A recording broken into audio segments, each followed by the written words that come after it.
Are you good to go? We're live. Oh my gosh, I didn't even really set this up. We're just trying to get this thing going. Oh my goodness. Live on Facebook. It is what it is. Welcome everybody. We've got a really great guest today. It's Kim. Kim is the public education officer. That's a really cool title. I like that title. With the Burlington Fire Department, and she knows fire safety inside and out. And as everyone knows, we're in real estate, so we deal with people's homes every day. And I'm sure Kim also deals with people's homes every day. Definitely. So Kim, how are you? I'm great. Thanks for having me on. It's always great to meet some people and do these types of things and spread the word. Get the word out. Yeah. So one of the things that we first of all, let's just give some preface and background. I've spoken to you before on another podcast that I used to host, and you had some great information about fire safety then. And I think because we have a slightly different audience, we'll kind of hit the nail on the head with some of that stuff again, because you can never drive it home enough, quite frankly, because people don't seem to remember these things.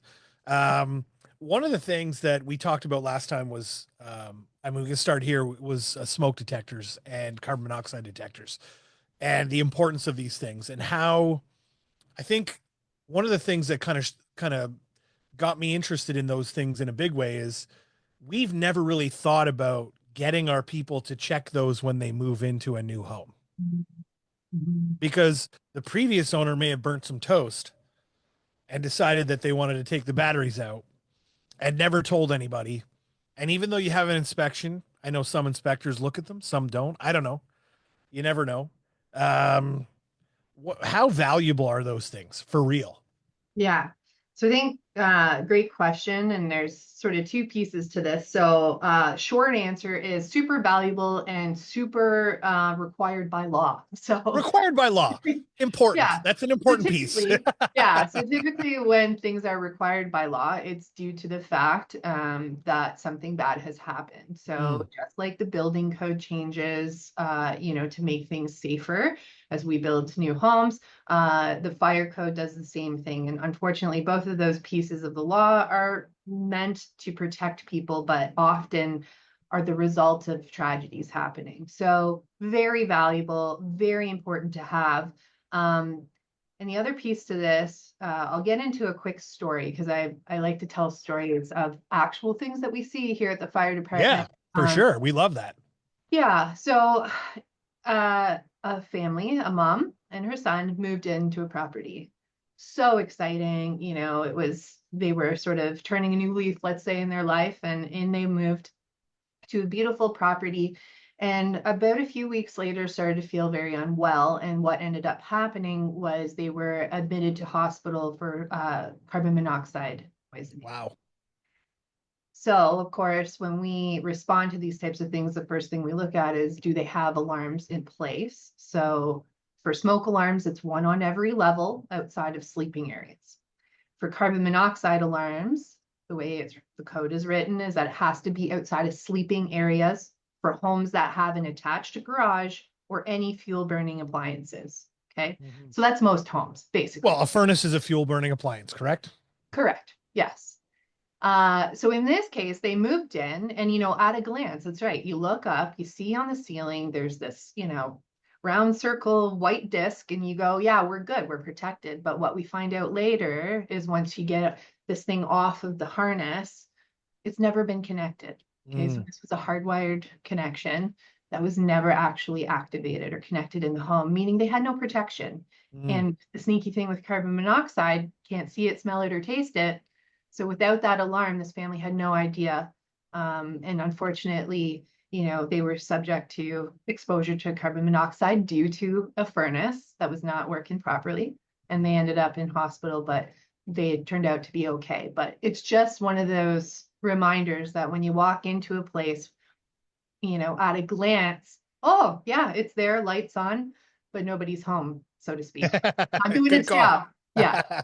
And so the current building code for new homes, or a new renovation per se, or even if you're building in with all these new regulations about secondary suites and things, the current regulations would suggest that those things are absolutely required.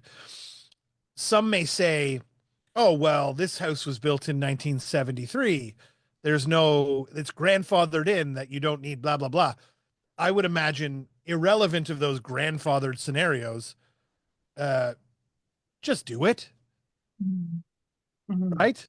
Yeah, and so homes, despite the age that they are, the date of build, right? There's Yeah, never going to be a home scenario where it doesn't need an alarm. It's whether or not the power source to the alarm is a battery operated alarm, which is what right. you see with the older homes, or the hardwired connection. And in the really new build homes, what we see is the hardwired connection Yep. on interconnected on every level. When one goes, they all sound. They all go. Then Yep. also you're going to be seeing things like strobes, Mm-hmm. visual cueing as well. Mm-hmm. I've seen So those. Yep. Yep. yeah, so it's not all homes are created equal in what they need in terms of the type of technology, but all homes are equal in needing alarms. I Yeah, feel like homes are more flammable today than they ever were. and that's absolutely right. You Is must know that a thing correct? or Like, two and they're about home closer construction. together, and like, there's so many things. Like, it's like Uh, a tinderbox. Like, yeah. Yeah, and so obviously from a building and development perspective, what we often see is, the wood frame construction, which, meets building code. It is what it is. It's not necessarily the buildings themselves, but it's the furnishings and other home, right. home accessories that we see that are made cheaply. They're Mm, made with, plastic. So back in the day, think of like your grandparents' house, right? You'd walk in, you'd see these beautiful like legacy pieces with like carved wood and really like beautiful, uh, handcrafted pieces of furniture. of Now, course. Yeah. if you put both of those sort of, and I don't want to throw out a name, I almost did, of, something that we might go and pick up at a big box store. I can't. Sorry. I was coughing. You I'm said sorry. it, not me. Um, but yeah, or you're ordering things online, or, they're being made cheaply, quickly. They're made of lots of plastic. So if you put those in two similar scenarios and lit them both on fire, what you're going to see is that the plastics burn faster, Mm, hotter, and they're harder to contain. So, the time it takes for wood furniture, or even the draperies and things like that to go nowadays, it's just we're losing a lot of that time, which is why it's so important to have the alarms, because that early detection and warning is crucial when seconds count. and it's the smoke that is the killer, really. It's not Yeah, the fire. I mean, the fire eventually will get to you, but the yeah. smoke is what will kill you. Someone said to me recently, and I wonder if there's any validity to this from your perspective, that with all these plastics and things that are in these new construction and new pieces of accessories and things, come chemicals that, when burnt, cause even a bigger threat to your personal safety when you're trying to get out of a house, because you're breathing that in, and the chemicals, the off gassing from those burning chemicals, is incredibly intense and harmful to you. Is that something that you've dealt with a lot?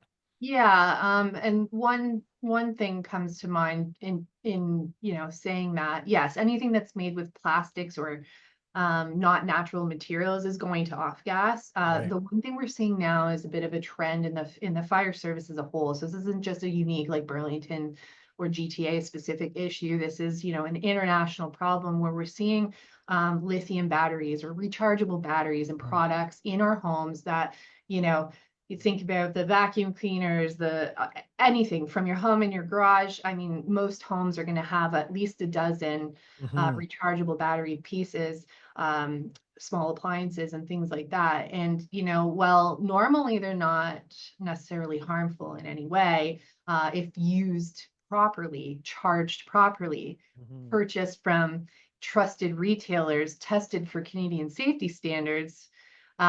They're safe. But what we're seeing is a lot of off-brand, cheaper products Right. coming into market. And when these things burn, they are incredibly toxic. They move very quickly. And they're very hard to contain from a firefighting perspective. So yeah, I think as our technology changes, as the products that come to market changes, all of our homes are going to have these things, and it really shortens the time span that we have in terms of getting ourselves out. And it can create lasting health impacts for individuals that are exposed. Also, Sure. our fire service, right? So we're heading straight in when everyone's running out to a fire scenario. So it's just really being careful as consumers what we're buying and putting in our homes as well.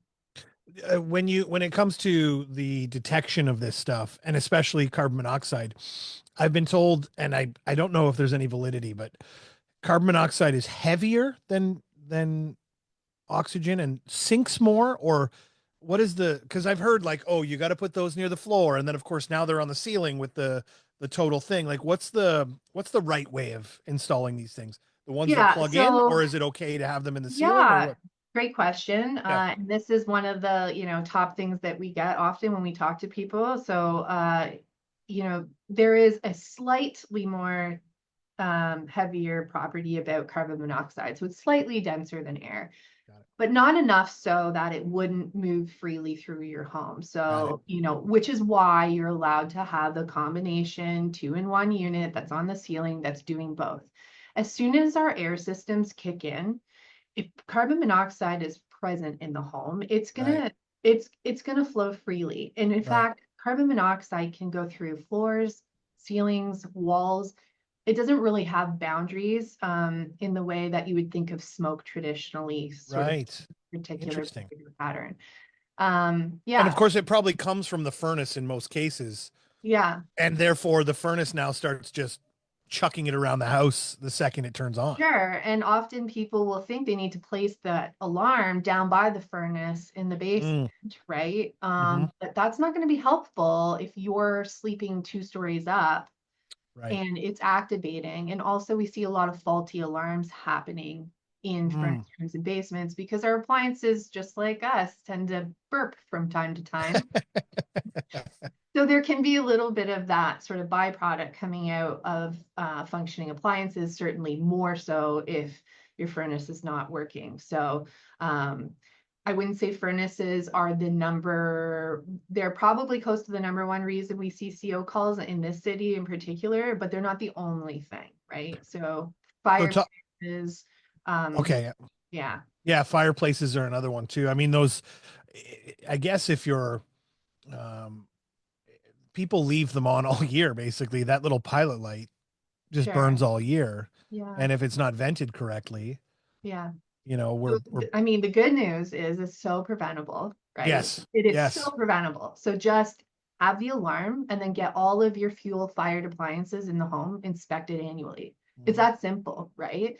And then so when I put my, realtor hat on and I go, okay, well, I'm walking around a house and often what are you looking at, right? What are you looking at for your clients? You're probably looking at, you know, oh, there's a fireplace. Is it a wood Yes. burning fireplace? Is it gas? Does it work? Is it operational? Do we have any inspection reports on Well, it? I'll tell you right now, one of the things I often see with those fireplaces is that front glass just coated in whatever soot or whatever it is that burns off and sticks to the glass that covers it up. And I laugh because I'm like, clearly this person has not serviced this gas appliance in Right. forever. Because anybody that services it comes in, pulls it apart, will clean that so that Yeah. it's a clear glass. I mean, it's not actually glass, it's more of a ceramic, but they'll clean it so you can immediately see that Mhm. this has not been a serviced appliance and that Mhm. something needs to be done here. Yeah. And the other thing you're probably looking at is furnaces, right? So Sure, yeah. how old's the furnace? Are we going to have to replace this soon, right? Yes. Do we have the sort of inspection records on it that's usually jotted, the last time it's been serviced is right on the device itself. Yeah. Um, Venting, like, so there's all these things, and from a home inspection standpoint, your home inspector may be able to point out to the client. But in a lot of cases, we're sort of walking in and you go to certain areas of the home, and the first sort of visible things that you're looking for is have these things, are they working? Are they in working Mhm. order? If it's a very old home and a very old furnace, that might be an expense that's going to come later to the homeowner, but it's better sooner rather than later, right? Because Sure. you know what you're moving your family into in a lot of these cases. So same with electrical, right? So we see that too. That was going to be my next conversation because we moved into a house in Alton Village, And I wouldn't think that moving into a house of such a young age would have such terrible electrical. And on the outset, if someone inspected it, they would say things like, it's all copper wiring. The panel has been done correctly. There's no double taps, for example, in the panel downstairs on the breakers, which is all good things, right? But we've had multiple, like we have GFIs that just go off in an instant. They're not working properly. There's something wrong with them. They're not carrying enough load. We've had switches crumble in our hands. And when I've had my electrician come in and start changing these things, he said, and this is no slight on China or anything like that, but he said, I have never heard of this brand. It says made in China. This is just absolutely horrible quality product that has been installed here. And it is clearly not, up to grade to be able to service your home properly. Right. And so we've replaced a whole bunch of stuff and gotten all sorted. But like, don't assume, I guess, is the message there, that just because you have a new home or a newer home, that everything's in great shape and was done properly. People tend to cut corners. Especially when they're putting up large scale like subdivisions or developments, Sure. right? What they're doing is they're purchasing in bulk, right? Yes. And often like, again, it's cheaper to get certain things. What we're looking for though is this product tested for Canadian safety standards? So when you look on the back of any electronic device or even in the electrical, pieces that you're referring to, there's going to be a stamp or a label, the CSA, right? So Yep. for ULC on our products, and they're there to tell us like this is legit. This is coming in to be sold to consumers in our country. It is safe for use, and so not all products are created equal, and there Oh, is, that's a great point. yeah, It's a you're really good point. looking, Yeah. Because I yeah, could go online today on a site like Alibaba and yeah. order 5,000 socket plugs, right? Bring them in, and they're not inspected, not necessarily safe, and sell them to whomever I want and make some money. Mhm. And then what? Yeah. And they're So not, that's may potentially what has happened in my home, actually, quite frankly, now that I'm thinking about it. right. Yeah, that's right. But and again, there's an onus on the consumer, on the Sure. homeowner, Sure. in a sense, to understand what's in the home. It's so easy to sort of just walk in and these things, like, I mean, I'm a busy parent. I get it. Like life gets in the way, right? Of the Mm, main stuff. Like I'm gonna get to that later. I'll get to it. Um, or you don't know what you don't know. mm, So like, the way I look at it is if I want to provide a roof and safety over, for my family, there's some, requirement for me to go, well, what is that exactly? Or if something, usually it's like if it looks like a duck, quacks like a duck, it's a duck, right? So if we're seeing things like charring, okay, if we're feeling our outlets are warm to touch, um, if we're doing any kind of electrical work, I would recommend anyone go to the TSSA, look for a certified technician, electrical contractor, mhm. okay? These people have a degree of standard in which, they're performing their duties as electricians, as qualified electricians, and they're able to make sure the products that are being used are safe. So they may not be the cheapest, but cheaper does not mean better. And that's No. for all things, They right? also carry insurances that help, keep you safe in the long run and things like that as well, Yeah. which is just plain better for you. I mean, at the end of the day, you know, what price would you put on your old photos that are, sitting in your basement, or, grandma's wedding dress that you can't get back now, because of, hey, I wanted to do this myself, or I hired my buddy Joe who knows what he's doing, but he's not really an electrician. Mhm. I think there's something to be said for that. And so what are you seeing as like the top two, three, four, five reasons why houses or places are burning nowadays or catching on fire? You must have a list, I'm sure. Well, electrical is on that list, so Yeah. we've already talked about that. Yes, Okay. electrical, definitely the do-it-yourselfer electrical. Yeah. We also, the other two things are very. preventable. In Mm. fact, I would endeavor to say 100% preventable. Mm. Unattended cooking, careless Mhm. smoking. Okay. Uh, we also see, there's a trend now towards the lithium batteries. So Right, people overcharging, mixing and matching product types. So your right. charger is not designed or meant to be put with that phone that you're using in it's overheating, Mm. especially for the youth in our community. The laptops, like everything has usually a rechargeable battery in it, Mhm. lithium battery. So, I mean, these are just a few of the things we're seeing now, that are coming on scene. We also see an uptick in some of the garage fires. And again, like that could be an oily rag left in a bag. It could be, improper disposal of smoking materials in a garage garbage can, or, there's a million and one things. But the good news is, I would say almost all of those things are human behavior related. Okay. Right. So there's a preventable piece here, which means we all have the ability to stop fires in our own homes. We just need to make sure we put the safety top of mind, and that we're a little bit more aware of what's going on. And again, like, some things happen, right? We had a dryer fire this week in the city, and it was a, electrical piece. Mhm.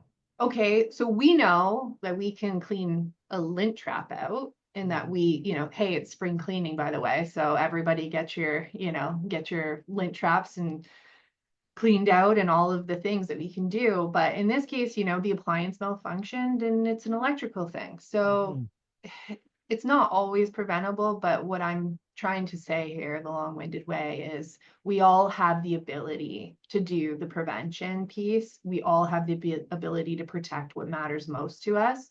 So fire isn't always something that happens, like, uh, predictably, but often it is preventable. It's just the same as anything else, right? We always talk a lot about, preventing cancer or preventing disease, or we take vaccines and we do these things, whether you want to or not. Let's not get into the political discussion, but my point is they're there for a reason. We're doing things preventively to be able to stop these things from happening. And at the end of the day, I never want to know you, Kim. That's the point. Or any of your colleagues. I never want, And if except I do my job, then then you won't have to meet the there fire you go. with the There big you red go. truck coming to your house, right? That's But amazing. Yeah. again, like, it's human behavior, it's life is busy. There's so many priorities, and more than ever, we're just distracted as a Mm. society It's true. out prioritizing. It's true. I think the trick here to me sounds like set yourself up for success with this. Check in on a regular basis with your family and yourself and your house to make sure things are running in the right direction. You do need to like a gas burning appliance is like the same as your car. And I don't know many people that would not service their car on a regular basis. So Mhm. service your gas burning appliances on a regular basis. That seems to be Yeah. the message here. And you won't let your license expire either. So why would we let our smoke alarms? That was uh, the other thing I was going to mention is like you had said to me last time that, there's is it a 5 or 10 year window for The those? 10-year window, 10 yeah. year? Yeah, so you have about 10 years, and it'll be right on the device itself. For smoke CO alarms, you're looking for the date of manufacture on the back of the alarm. It's 10 years from that date, or there's going to be a replace by or an expiry sticker right on the side. Right. So, people go, well, but it's hardwired. It's right into my home's electrical. The light's on. It looks like it's working. It's the sensing technology inside of the alarm that is no longer reliable after that 10-year point. And so, again, it goes back to the don't assume your devices are working, Yeah. especially if they're around that 7 to 10 year mark. Like, we need to start testing, checking, and replacing. Mm. And which also goes back to what is your family's life worth? Right? Because one decision to go, I'll leave it till next week or whatever, and it's expired, no big deal. They have a little bit of window after the expiry date, no problem. Could mean the difference between, you being here having these conversations with people and you not being here having these conversations with people. Because Is there anything you can do in the home once a fire starts? Like, are you still recommending like these ladders and things that go out of the house, or is there anything, if that ever did happen, God forbid, to somebody? Yeah, so I mean, number one is have a plan. So Mm, like, and this is great for families with young kids, like sure. get them involved, sit down, bust it out at the kitchen table. We have some great tips online, how to build your own family plan and make it a family conversation. Two ways out of every room. Okay. So we're checking, windows. Obviously, the door is the preferred method. We don't want anyone jumping out windows if they don't have to. We also want to have safe meeting place outside. Mhm. And then that's where we call 911, and you should be on your front lawn by the time we get there. So for younger kids in particular, practice their address where they live. Okay, Mhm. that's important for my family. We have a song we sing with our address to help them remember if they ever had to call 911 or if they're ever lost, right? So that's a good tip. So having the plan before the emergency happens. The tools like the escape ladder, for example, that's just one tool in like a worst case scenario where you can't exit the home or you didn't have a working smoke alarm and you didn't get the early warning to get out in time. And now, you would have that ladder on a second story that you would be able to get out. Um, it is a tool in the toolbox, but it is not the best or first option. And they are a one-time use thing. So you buy it, you might have it in a closet, and same with an extinguisher. It's only good if you can find it. And, if the fire isn't between you and the extinguisher, so put Right. it in an accessible place and make sure it's maintained properly. Very cool. Very cool. Uh, any other last words, messages that you want to get out to the public just in this moment, or is there anything you got? Any Yeah. other events you guys are hosting anytime soon, or Well, anything we'll like that? be out, we'll be at the home show coming up. It's on April 25th to 27th in Burlington. We're going to be doing a lot of summer events at community parks this year.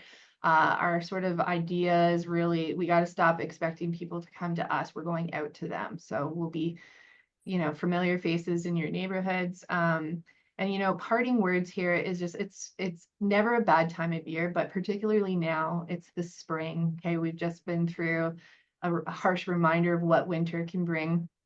Um, so let's get outside, let's clean our homes and properties, let's clear out snow from any exterior vents. Okay.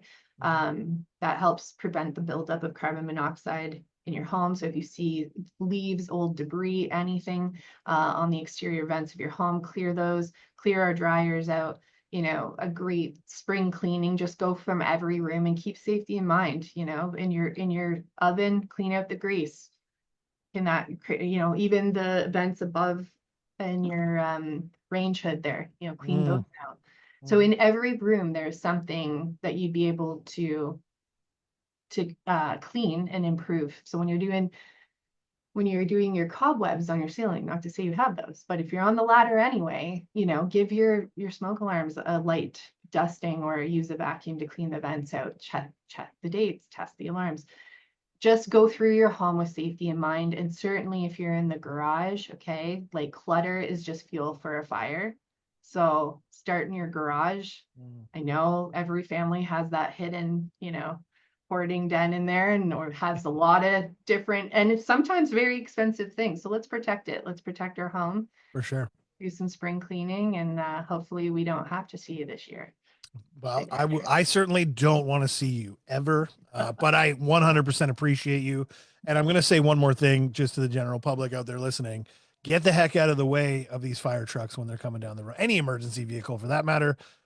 Too many times I've seen people get in the way and it causes problems. And it's a respect thing. It's a safety thing, but it's also a respect thing because you want these people to get to your house as quickly as they can. They should also be able to get to other people's houses in the same fashion. So keep your eyes on a swivel or your head on a swivel and get out of the way. Too many times I've seen that happen. I yell at the clouds, ah, get out of Yeah. the way. And our horns can be kind of loud, so you don't Yes, don't yes, want to for be on the sure. receiving end All for right, that. Kim, you're awesome. I very much appreciate you, and thanks for coming on today. And we'll put some more fire safety details with all the links that you guys have down below in the comments here. And we hope not to ever see you. That's all I got to say. I really don't know what else to I'm say. not I feel offended. bad about that, but Same to you. thank you so much, Kim. Take care.